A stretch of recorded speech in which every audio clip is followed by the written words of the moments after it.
Hello student, मैं हूँ रज़ा और मैं आज आपको Pitman short hand complete course regularly start करवाने जा रहा हूँ। पहले हमने पिछली वीडियो में इसका मुकम्मल ओवरव्यू देखा था, मुकम्मल इंट्रोडक्शन किया था। अगर आपने मेरी वो वीडियो नहीं देखी तो उसका लिंक मैंने डिस्क्रिप्शन में दे दिया है, उसे आप जाकर देख सकते हैं। ये हमारा पहला और फर्स्ट लेक्चर है। इसमें सबसे पहले हम बात करेंगे कि आपको इसमें किन किन चीज़ों की ज़रूरत है शॉर्ट हैंड कोर्स करने के लिए। तो स्टेशनरी आपको क्या क्या चाहिए, स्टेशनरी के बारे में बात करेंगे। सबसे पहले हमें बुक चाहिए, शॉर्ट हैंड की बुक। मैं आपको इसे दिखा भी देता हूँ कि ये किस तरह की बुक है। ये है जी, ये है Pitman short hand new course and की। सबसे पहले आपके पास ये वाली बुक होनी चाहिए। मार्केट में आसानी से अवेलेबल है। इसकी प्राइस तकरीबन 60-70 रुपीज़ इतनी है और बआसानी मिल जाती है। इस बुक के बाद हमें ज़रूरत है एक रजिस्टर की या नोटबुक की, दोनों इस्तेमाल करते हैं लोग, लेकिन मैं आपको प्रेफर करूँगा कि आपने रजिस्टर लेना है। रजिस्टर किस तरह का होना चाहिए वो भी आपको बता देता हूँ कि ये रजिस्टर होना चाहिए इस तरह, स्प्रिंग वाला रजिस्टर आपने लेना है, क्योंकि इससे लिखने में काफ़ी आसानी होती है। और आपने रजिस्टर ख़रीदने से पहले ये देखना है कि इसके जो साइड में जो लाइनें लगी होती हैं वो ना हों। इस लाइनों के बगैर ज़्यादा बेहतर है ये रजिस्टर। उसके बाद हमारे पास पेंसिल्स होनी चाहिए। शॉर्ट हैंड की पेंसिल अलग है, गोल्ड फिश कंपनी है। इसकी पेंसिल बेहतरीन है शॉर्ट हैंड के लिए, यही ज़्यादातर इस्तेमाल की जाती है। आलमोस्ट 10 रुपीज़ की पेंसिल मिल जाती है और वो भी अवेलेबल है इजीली हर अच्छे बुक स्टोर पर। तो आपने ये पेंसिल लेनी है। इसका सिक्का जो है ये थोड़ा सॉफ्ट होता है आम पेंसिल के मुकाबले में, लेकिन स्टार्ट में आपको इसके बारे में इसका डिफरेंस पता नहीं चलेगा। जैसे जैसे आप शॉर्ट हैंड करते जाएंगे तो आप इसके बारे में समझते जाएंगे। उसके बाद पेंसिल्स के बाद एक आपके पास अच्छा सा शार्पनर होना चाहिए। पेंसिल को शार्प करने के लिए अच्छी क्वालिटी का आपने लेना है। और उसके बाद एक आपके पास इरेज़र होनी चाहिए। तकरीबन तकरीबन 200-250 रुपये की ये तमाम चीज़ें मिल जाती हैं आसानी से। उसके बाद ये सामान ख़रीदने के बाद अब हम बात करते हैं कॉन्सोनेंट्स के बारे में। कॉन्सोनेंट्स क्या हैं? जिस तरह ABC होती है इंग्लिश लैंग्वेज में, उसी तरह शॉर्ट हैंड में भी ABC है, जिसे हम कॉन्सोनेंट्स कहते हैं। अब हम ABC नहीं कहेंगे, उसे अल्फ़ाबेट्स नहीं कहेंगे। हम जब भी बात करेंगे कॉन्सोनेंट्स की बात करेंगे। कॉन्सोनेंट्स कितने हैं? टोटल कॉन्सोनेंट्स इन रिटन, लिखने में तो ये 26 हैं, और इन स्पोकन, बोलने में ये 24 हैं। वो कैसे, वो आगे चल के मैं आपको बताऊंगा कि लिखने में और बोलने में डिफरेंस कैसे है इनके। सबसे पहले मैंने ये एक दायरा बना लिया। दायरे के अंदर इस तरह से पार्टीशन दायरे की है, ये आप देख सकते हैं। अब बात करते हैं इसके कॉन्सोनेंट्स की। सबसे पहले इसका कॉन्सोनेंट्स है पी। ये मैंने लिखा, इंग्लिश में भी होता है ये सिंगल। ये दो डबल ई, मैंने डबल ई किस लिए लिखी हैं ये मैं आपको बताऊंगा, ये आप खुद ही समझ जाएंगे। इसे किस तरह लिखते हैं? ये जो दायरा है इसका ये वाला जो लाइन है, ये वाली लाइन है जो ये इस एंगल पे, उसे कहते हैं पी। मैं आपको लिखकर बताता हूँ।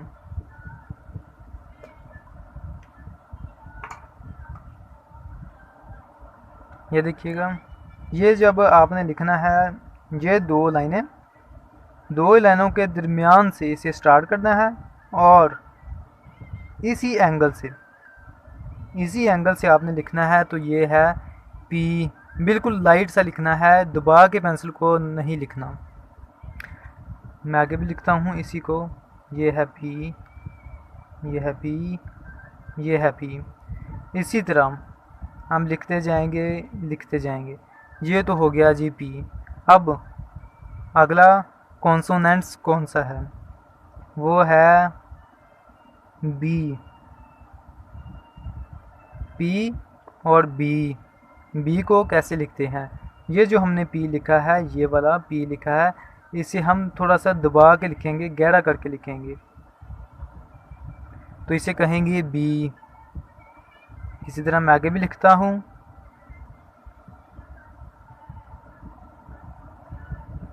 एक चीज़ का आपने ख्याल रखना है कि तमाम स्ट्रोक, तमाम कॉन्सोनेंट्स के साइज़ एक जैसे होने चाहिए। कॉन्सोनेंट्स और स्ट्रोक दोनों चीज़ें हम कह देते हैं, इसे अल्फ़ाबेट्स नहीं कहेंगे, हम इसे कॉन्सोनेंट्स या स्ट्रोक कहेंगे। पी हो गया, बी हो गया। अब उसके बाद बात करते हैं अगले की, अगले कॉन्सोनेंट्स की। ये जो लाइन आप देख रहे हैं इस दायरे में, ये वाली सीधी 90 डिग्री पे, इसे कहते हैं टी। ये मैं लिखता हूँ,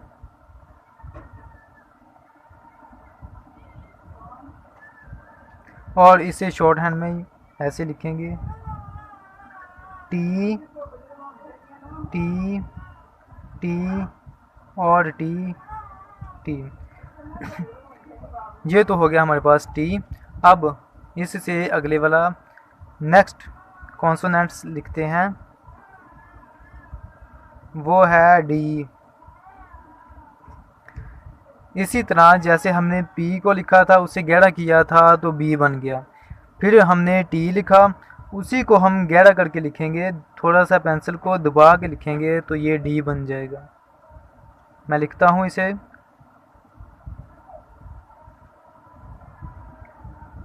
ये बन गया डी।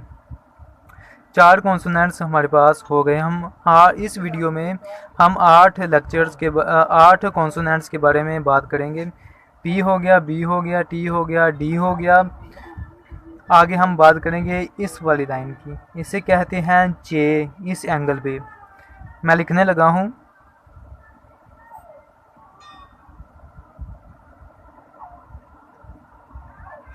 ये है चे। और इसी को हम लिखेंगे, ये वाले एंगल को दरमियान से स्टार्ट करेंगे, दोनों लाइनों के चे, इसे कहेंगे चे। अब आप समझ गए होंगे कि मैंने ये इनके साथ डबल ई क्यों लिखता रहा हूँ, क्योंकि ये थोड़ी सी मुख्तलिफ है। तो ये आ गया चे हमारे पास। आगे में मैं इसे दोबारा लिखता हूँ, ये है चे। अब नेक्स्ट स्ट्रोक को देखते हैं, ये था चे और आगे है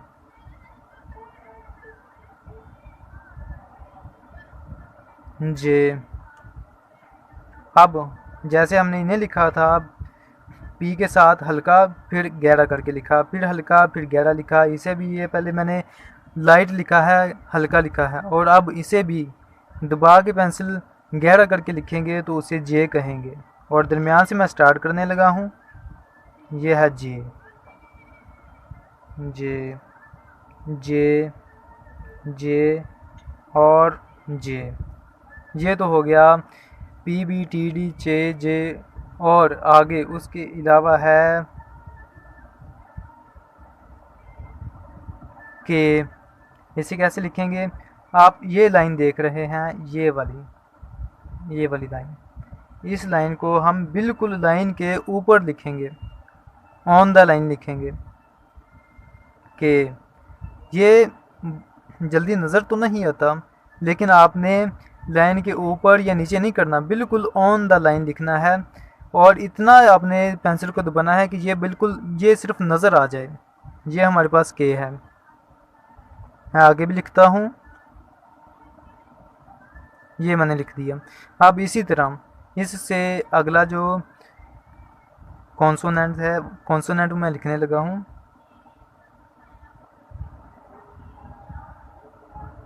वो है गे। अब के लिखा हमने, इसी को हम गहरा करके लिखेंगे दबा के पेंसिल। ये है गे।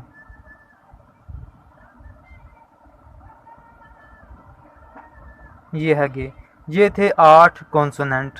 आपको ये याद होने चाहिए, इसकी बार बार प्रैक्टिस होनी चाहिए। इसकी प्रैक्टिस कैसे करनी है वो मैं आपको बताता हूँ।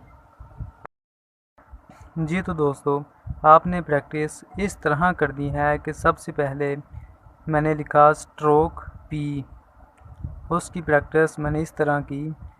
पहले लिखा पी पी पी, उसको मुकम्मल लाइन पर लिखते जाना है। फिर दूसरी लाइन आ गई, दूसरी लाइन पर भी ऐसे ही लिखते जाना है। दो चीज़ों का आपने ख़ास ख्याल रखना है। पहली ये कि इनके साइज़ बिल्कुल एक जितने होने चाहिए, और दूसरी ये कि इनके एंगल हैं जो, वो भी बिल्कुल ठीक और दुरुस्त होने चाहिए। कोशिश कीजिएगा रेज़र कम से कम इस्तेमाल कीजिएगा। इसी तरह आपने दूसरी लाइन लिखी, तीसरी लाइन, लाइन नंबर 4, 5th, और कोशिश करनी है एंड तक एक पेज पे एक ही स्ट्रोक लिखना है। इसी तरह बाद में आप बी लिखेंगे, बी भी ऐसे ही पहली लाइन, दूसरी लाइन, तीसरी लाइन और एंड तक चले जाना है। फिर नेक्स्ट पेज, उसी तरह नेक्स्ट पेज। तो इस तरह आपकी प्रैक्टिस काफ़ी बेहतर तरीके से हो जाएगी। तो मैं उम्मीद करता हूँ कि आपको ये वीडियो पसंद आई होगी। अपने दोस्तों के साथ शेयर कीजिएगा, वीडियो को लाइक कीजिएगा और मेरे चैनल को सब्सक्राइब कर दीजिए और प्रेस कर दें बेल आइकन को, ताकि मेरी आने वाली मज़ीद वीडियोस और लेक्चर्स आप तक बआसानी पहुँच सकें।